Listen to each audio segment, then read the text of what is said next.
We wrapped up the end of summer with a 2-week trip to Italy, and we stopped in Milan, Venice, Florence, Rome, and Cinque Terre, and this is what we got up to.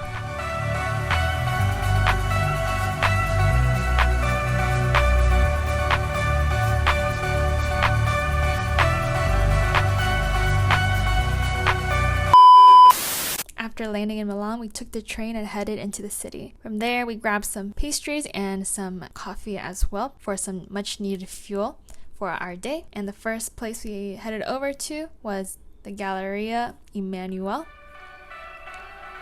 And while we did feel pretty broke walking in the area, we didn't leave without spinning a couple times on our heels on the coat of arms bowl for some good luck.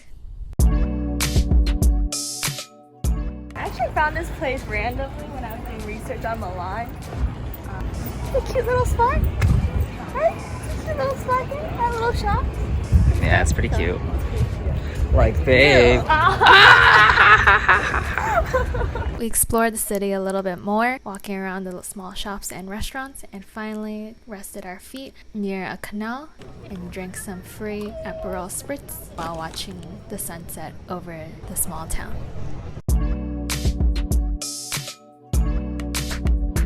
What are you doing? Where were you at?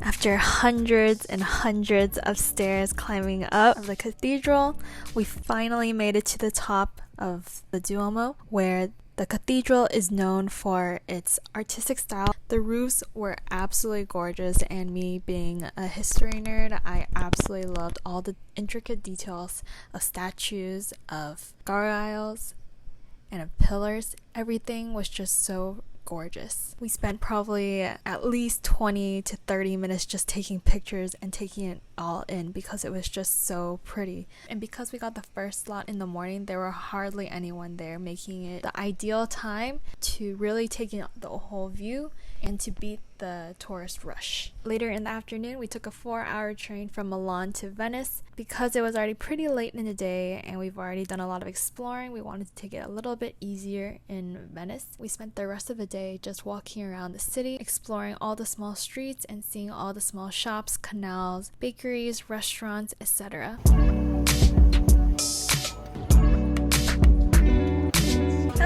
we made it to Burano! Let's go.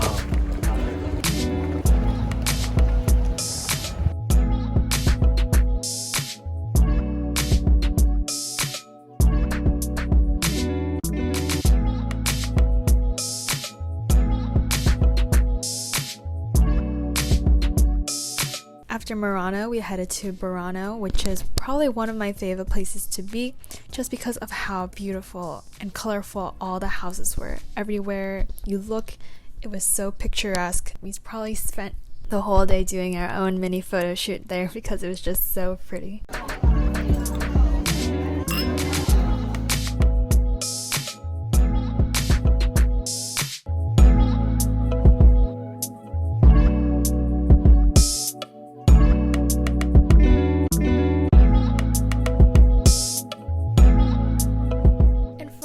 We ended our Venice trip with a canal. It is worth an experience, but will I ever do it again? No, I do not think so. It was a very fast trip that they give you, and they do not sing to you, contrary to popular belief.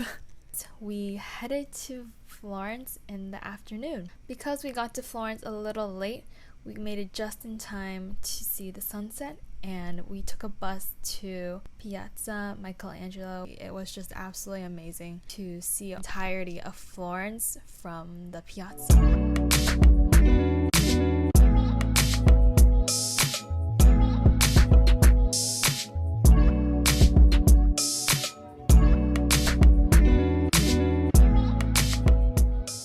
The next day we started bright and early in the city center.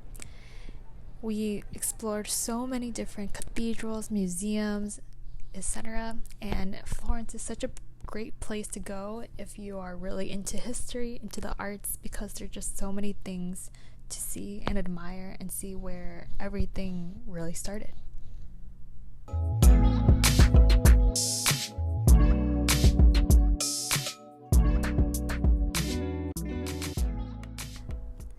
And our last stop of our Italian trip is Cinque Terre.